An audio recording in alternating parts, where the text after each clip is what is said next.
So hi everyone, once again welcome back to your channel. And आज के video में हम लोग डिस्कस करेंगे बेसिकली हमारा chapter 3 that is human reproduction.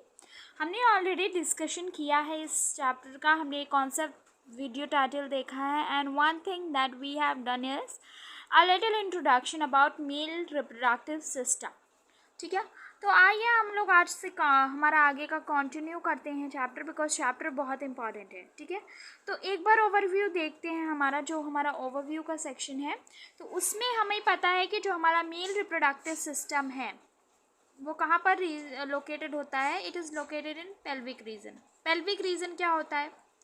Pelvic region जो बेसिकली होता है वो होता है कि जब आपके स्टमक का नीचे जो भी पार्ट आता है that is your pelvic region. Mean आपके कमर से नीचे का स्ट्रक्चर आपके पेल्विक रीजन में कंक्लूड होता है। ठीक है, अब हमने कंसिस्टेंस भी देखा था, क्या क्या चीज़ वो कंसिस्ट करता है। Pair of testis, accessory glands and ducts and external genitalia. तो यही चीज़ें आज हम अच्छे से पूरा डिस्कस करेंगे इस चीज़ के बारे में, कौन सी ग्लैंड्स होती हैं, क्या स्ट्रक्चर होता है, क्या नहीं होता है। पर स्टार्ट करने से पहले मैं डायग्राम दिखाना चाहूँगी, because diagram is important. Okay, तो ये डायग्राम आप अपनी स्क्रीन पर देख सकते हो, अगर आपको ये विजिबल है तो ठीक है, नहीं तो हम नेक्स्ट वीडियो में इसे तो कवर करने ही वाले। तो जो हमने कुछ इम्पॉर्टेंट स्ट्रक्चर्स के बारे में पढ़ा था वो अगर हम डिस्कस करें, कौन कौन से इम्पॉर्टेंट स्ट्रक्चर के बारे में बात की थी हमने सबसे पहले बात की थी किसके बारे में, हमारे टेस्टिस के बारे में। ठीक है, तो बेसिकली टेस्टिस ये होता है जो कि एक स्क्रोटम के अंदर होता है, एक पाउच में अंदर होता है, जो कि टेम्परेचर रेगुलेट करने का काम करता है। फिर हमने बात की थी किसकी, वास डेफरेंस की भी बात की थी, पोस्ट्रेट ग्लैंड की बात की थी, पेनिस की बात की थी, सेमाइनल वेसिकल की बात की थी, यूरिनरी ब्लैडर की बात की थी, and glans penis, glans penis, anus rectum, ejaculatory duct, bulbourethral and scrotum. तो ये सारे स्ट्रक्चर्स जो हैं ये हम आगे अब डिस्कस करेंगे पूरा डिटेल में, जैसे कि कोई भी आपको लिखने को क्वेश्चन आ जाए तो ऐसा कोई क्वेश्चन ना हो जिसका आंसर आपको ना पता हो। ठीक है, so let's begin first of all. तो सबसे पहले हम टेस्टिस के बारे में बात कर रहे हैं। तो टेस्टिस के बारे में आपको सब कुछ पता ही है कि एक्चुअली में टेस्टिस क्या होता है। तो ये एक ऐसा स्ट्रक्चर होता है जो कि बॉडी से बाहर हमें दिखाई पड़ता है मेल की बॉडी में। ये ऐसा ही एक स्ट्रक्चर है पूरी बॉडी में, पूरे आई थिंक ऑर्गेनिज्म सिस्टम में ही, जो कि सेक्स ऑर्गन है पर बाहर से दिखाई पड़ता है, क्योंकि ये सेक्सुअल सिस्टम में है आपके। वैसे हम जनरल बात करें तो ऐसा कोई ऑर्गेनिज्म नहीं है, ऐसा कोई एनिमल नहीं है जिसके कोई भी सेक्स ऑर्गन बाहर से दिखाई पड़ता हो। ठीक है, तो ये एक स्क्रोटम में होता है। स्क्रोटम क्या होता है? एक पाउच लाइक स्ट्रक्चर होता है, मैंने बताया था, जो कि क्या करता है, प्रोटेक्शन देता है टेस्टिस को, और ये टेम्परेचर मेंटेन करने का काम करता है। मैंने हमारे लास्ट वीडियो में भी इस बारे में डिस्कस किया था। तो टेम्परेचर रेगुलेट करने का काम करता है, तो इसको हम क्या कह सकते हैं, टेम्परेचर रेगुलेटर। क्या कह सकते हैं? Temperature regulator.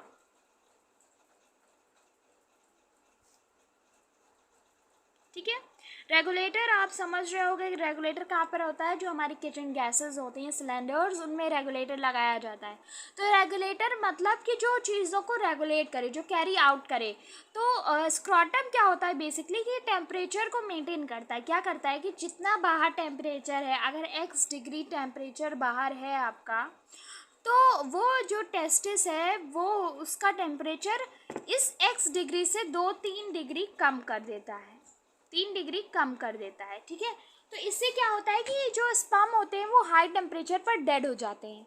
तो ये क्या होता है कि जब उसे स्पर्म के डेवलपमेंट के लिए ऑप्टिमम कंडीशन मिलती है, तो वहाँ पर अच्छे स्पर्म्स का डेवलपमेंट होता है, अच्छा स्पर्म काउंट होता है, और आगे चलकर कोई भी स्पर्म काउंटलेस की प्रॉब्लम नहीं होती है। तो बेसिकली अगर हम सिंपल वर्ड में बात कर रहे हैं तो हमारे टेस्टिस को कौन प्रोटेक्शन देता है? स्क्रोटम प्रोटेक्शन देता है। साथ ही साथ वो क्या करता है कि टेम्परेचर को टेस्टिस के 2-3 डिग्री बाहरी टेम्परेचर से लो रखता है। क्लियर हुआ?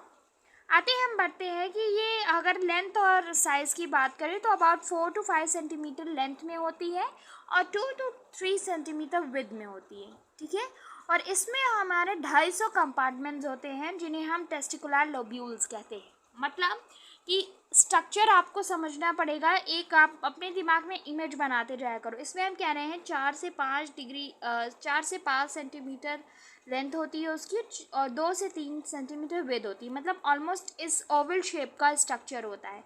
अब इसके अंदर आपको कई सारे क्या मिल जाते हैं, 250 के अराउंड क्या मिलते हैं, कंपार्टमेंट्स, मतलब ऐसे ऐसे छोटे छोटे सेक्शंस मिलते हैं। Compartments means section. तो उन सेक्शंस को हम क्या कहते हैं, टेस्टिकुलर लोब्यूल्स। ठीक है, सबसे पहला जो स्ट्रक्चर हमने टेस्टिस के अंदर पढ़ा है वो है टेस्टिकुलर लोब्यूल्स।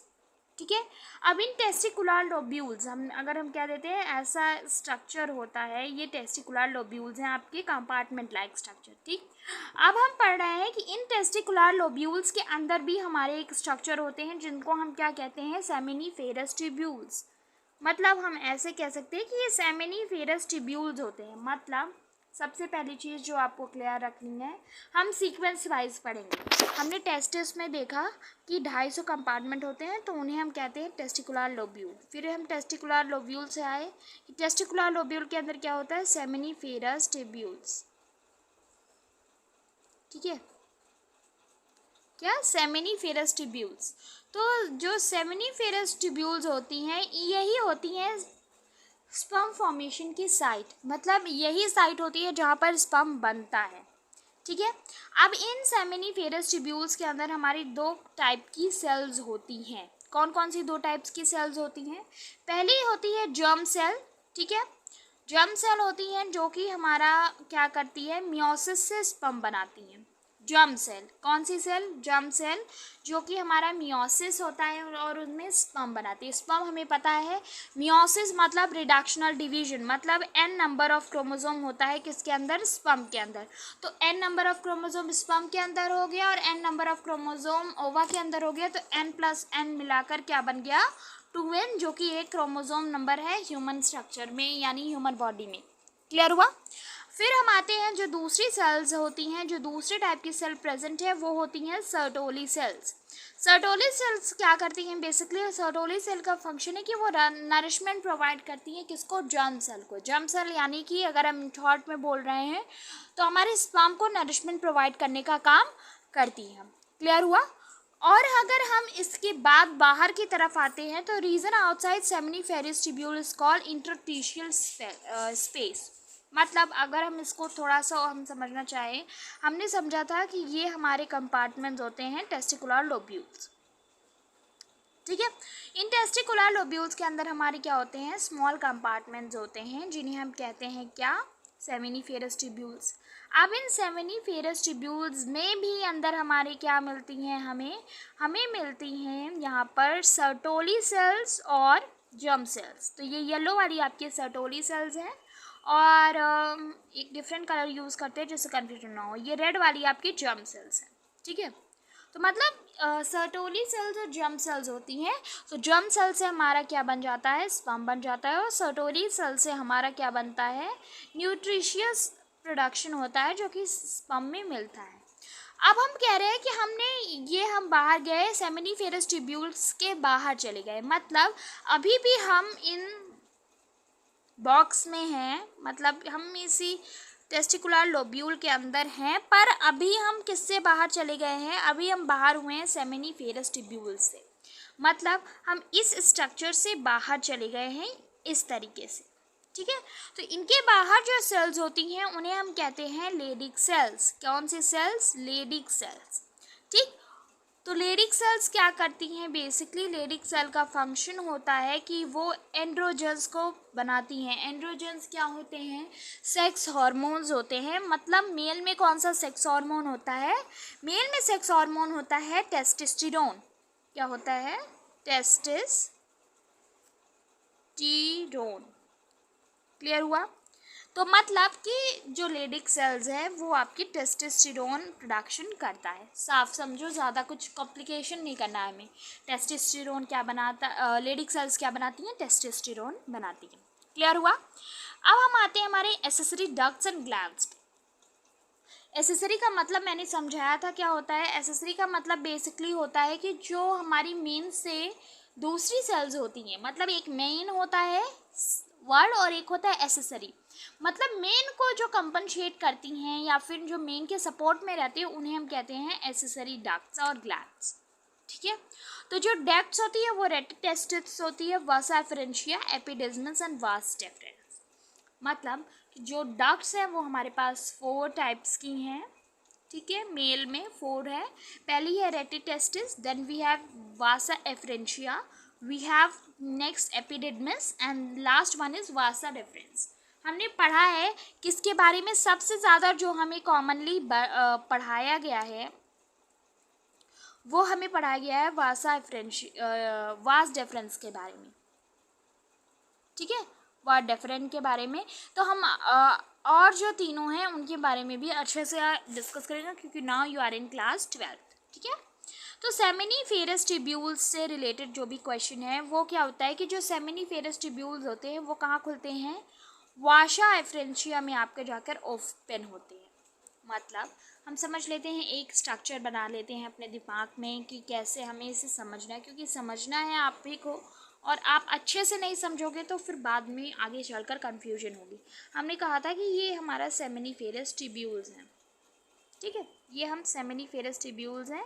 इसके इस साइड में हमारा क्या बन रहा है,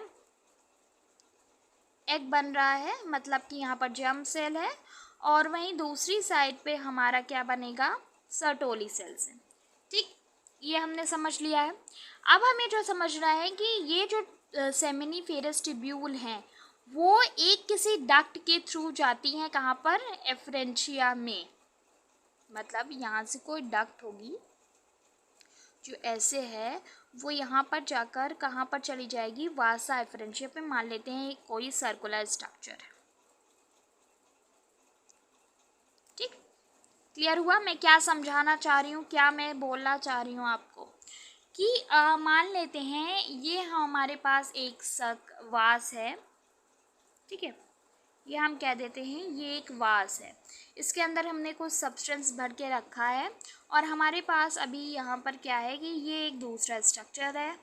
तो हमने क्या किया कि इस वास में ऐसा कुछ चीज़ फिट कर दिया है यहाँ से पाइप लाइक, जो इस स्ट्रक्चर में आपका डाल रहा है। तो हम क्या है कि ये जो सब्सटेंस है इसको इसमें डाल रहा है। तो अगर हम इसको कॉमन हमारी लैंग्वेज में समझने की कोशिश करें तो हम क्या कहेंगे, इसको हम मान लेते हैं सेमिनिफेरस ट्यूब्यूल्स, ST। ठीक, इसके अंदर ये हमारा क्या है, स्पर्म भर गया है, और इसे हम बोल देते हैं रेटिटेस्टिस। ये क्या है हमारा, ये है हमारा रेटिटेस्टिस।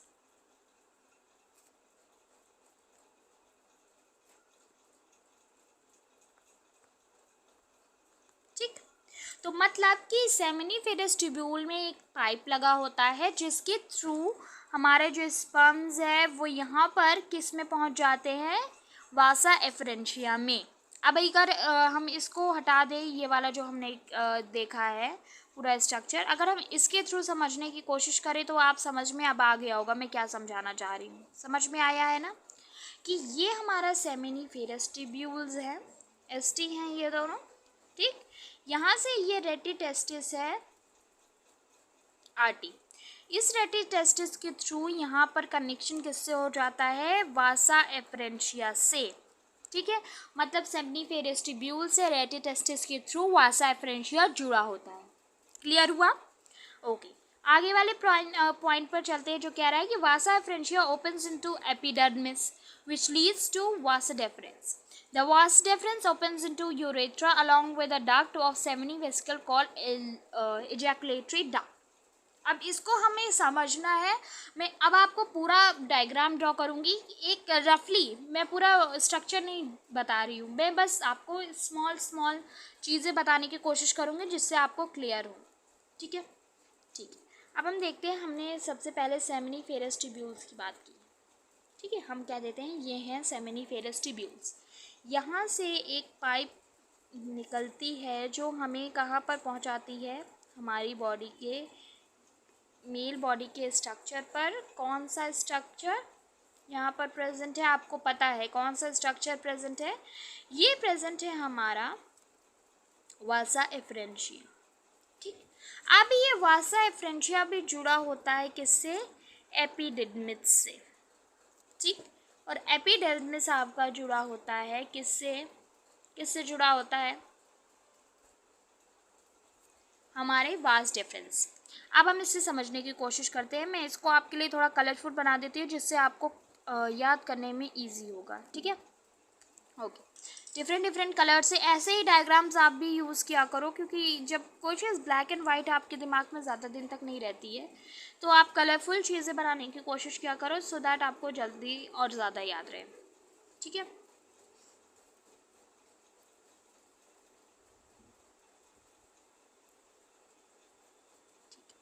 इसके अंदर हम हमारी जर्म सेल्स भी बना देते हैं।